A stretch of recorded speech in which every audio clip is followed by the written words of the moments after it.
ओम श्री साम शिवाय नमः। श्री शिव महापुराण प्रथम खंड पूर्वार्ध।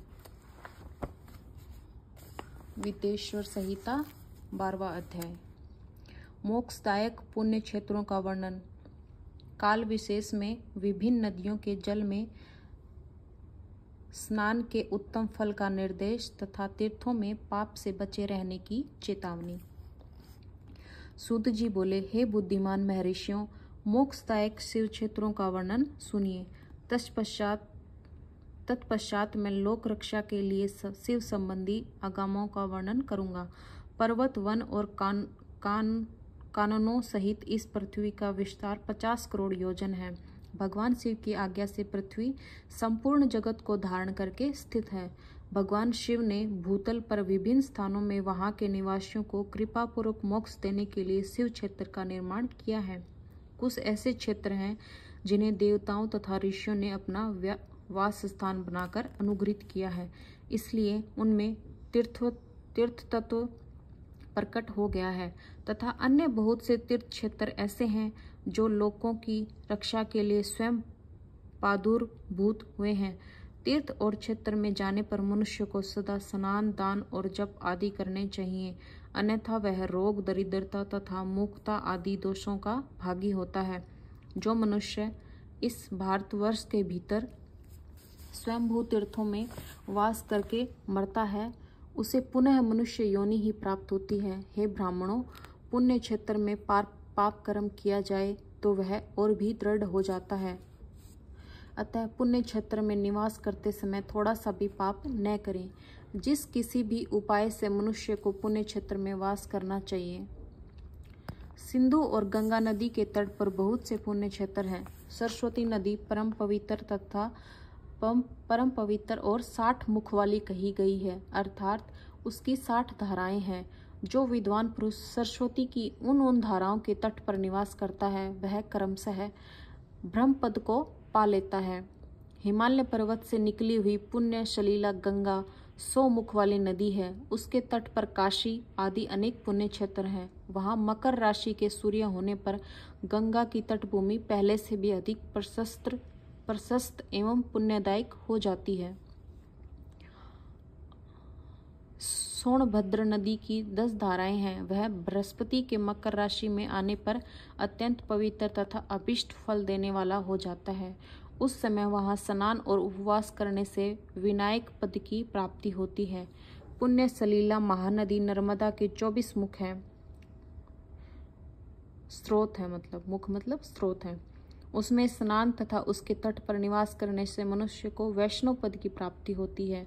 तमसा नदी के 12 और रेवा के 10 मुख हैं। परम पुण्यमयी गोदावरी के 21 मुख बताए गए हैं। इस ब्रह्म हत्या तथा गोवध के पाप का भी नाश करने वाली एवं रुद्रलोक देने वाली है। वह ब्रह्म हत्या तथा गोवध के पाप का भी नाश करने वाली एवं रुद्रलोक देने वाली है। कृष्ण वेणी नदी का जल बड़ा पवित्र है। वह नदी समस्त पापों का नाश करने वाली है।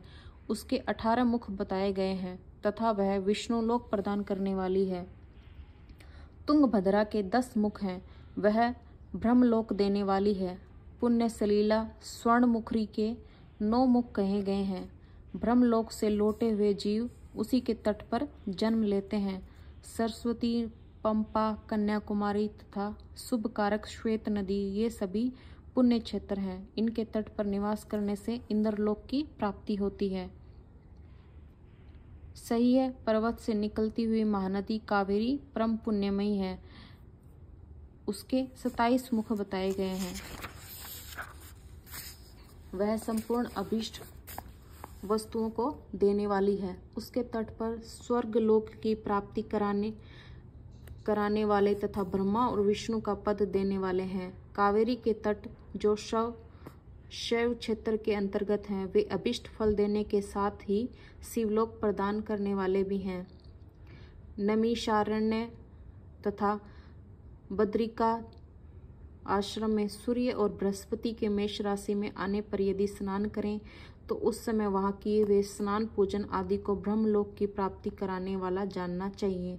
सिंह और कर्क राशि में सूर्य की संक्रांति होने पर सिंधु नदी में किया हुआ स्नान तथा केदार तीर्थ के जल का पान एवं स्नान ज्ञानदायक माना गया है। जब बृहस्पति सिंह राशि में स्थित हो उस समय सिंह की संक्रांति से युक्त भाद्रपद मास में यदि गोदावरी के जल में स्नान किया जाए तो वह शिवलोक की प्राप्ति कराने वाला होता है। ऐसा पुण्य काल में स्वयं भगवान शिव ने कहा था। जब सूर्य और बृहस्पति कन्या राशि में स्थित हों तब यमुना और सोनभद्र में स्नान करें। वह स्नान धर्मराज तथा गणेश जी के लोक में महान भोग प्रदान करने वाला होता है। यह महर्षियों की मान्यता है।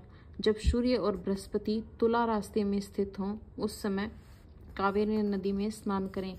वह स्नान भगवान विष्णु के वचन की महिमा से संपूर्ण अभीष्ट वस्तुओं को देने वाला माना गया है। जब सूर्य और बृहस्पति वृश्चिक राशि पर आ जाएं तब मार्गशीर्ष के महीने में नदी में नर्मदा में स्नान करने से विष्णु लोक की प्राप्ति होती है। सूर्य और बृहस्पति के धनु राशि में स्थित होने पर सुवर्णमुखी नदी में किया हुआ स्नान शिवलोक प्रदान करने वाला होता है। यह ब्रह्मा जी का वचन है। जब सूर्य और बृहस्पति मकर राशि में स्थित हो उस समय माघ मास में गंगा जी के जल में स्नान करना चाहिए। ब्रह्मा जी का कथन है कि वह स्थान शिवलोक की प्राप्ति कराने वाला होता है। शिवलोक के पश्चात ब्रह्मा और विष्णु के स्थानों में शिव सुख भोग कर अंत में मनुष्य को ज्ञान की प्राप्ति हो जाती है।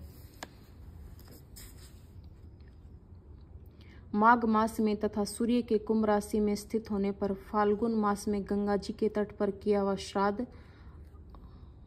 पिंडदान अथवा तिलोदक दान पिता और नाना दोनों कुलों के पितरों की अनेक पीढ़ियों का उद्धार करने वाला माना गया है।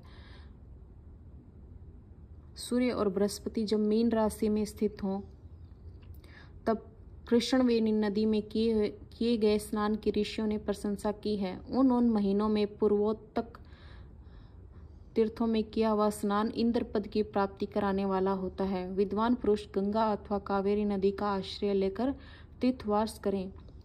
ऐसा करने से उस समय में किए हुए पाप का निश्चय ही नाश हो जाता है। रुद्रलोक प्रदान करने वाले बहुत से क्षेत्र हैं। ताम्रपर्णी और वेगवती ये दोनों नदियां ब्रह्मलोक की प्राप्ति रूप फल देने वाली हैं। उन दोनों के तट पर अनेक स्वर्गदायक क्षेत्र हैं। उन दोनों के मध्य में बहुत से पुण्यप्रद क्षेत्र हैं। वहां निवास करने वाला विद्वान पुरुष वैसे फल का भागी होता है। सदाचार, उत्तम वृत्ति तथा सद्भावना के साथ मन में दया भाव रखते हुए विद्वान पुरुष को तीर्थ में निवास करना चाहिए, अन्यथा उसका फल नहीं मिलता। पुण्य क्षेत्र में किया हुआ थोड़ा सा पुण्य भी अनेक प्रकार से वृद्धि को प्राप्त होता है तथा वहाँ किया हुआ छोटा सा पाप भी महान हो जाता है। यदि पुण्य क्षेत्र में रहकर ही जीवन बिताने का निश्चय हो तो उस पुण्य संकल्प से उसका पहले का सारा पाप तत्काल नष्ट हो जाएगा। किंतु पुण्य को ऐश्वर्यदायक कहा गया है। हे ब्राह्मणों, तीर्थवास जनित पुण्य कायिक, वाचिका और मानसिक सारे पापों का नाश कर देता है। तीर्थ में किया हुआ मानसिक पाप वज्रलेप हो जाता है। वह कई कल्पों तक पीछा नहीं छोड़ता है। वैसे पाप केवल ध्यान से ही नष्ट होता है, अन्यथा नष्ट नहीं होता है। वाचिक पाप जब से तथा कायिक पाप शरीर को सुखाने जैसे कठोर तप से नष्ट होता है। धनोपार्जन में हुए पाप दान से नष्ट होते हैं, अन्यथा करोड़ों कल्पों में भी उसका नाश नहीं होता। कभी कभी अतिशय मात्रा में बड़े पापों से पुण्य भी नष्ट हो जाते हैं। पुण्य और पाप दोनों का बीजांश, वृद्धियंश और भोगांश होता है।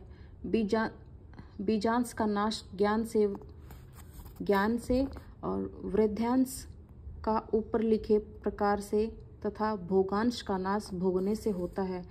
अन्य किसी प्रकार से करोड़ों पुण्य करके भी पाप के भोगांश नहीं मिट सकते।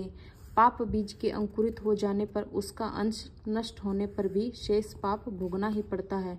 देवताओं की पूजा, ब्राह्मणों को दान तथा अधिक तप करने से समय पाकर पाप भोग मनुष्यों के सहने योग्य हो जाते हैं। इसलिए सुख चाहने वाले व्यक्ति को पापों से बचकर ही तीर्थवास करना चाहिए। इस प्रकार श्री शिव महापुराण के अंतर्गत प्रथम विद्येश्वर संहिता में शिव क्षेत्र का वर्णन नामक 12वां अध्याय पूर्ण हुआ। नमः शिवाय। हर हर महादेव। भगवान शिव की कृपा आप सभी पे बनी रहे। श्री शिवाय नमस्तुभ्यम।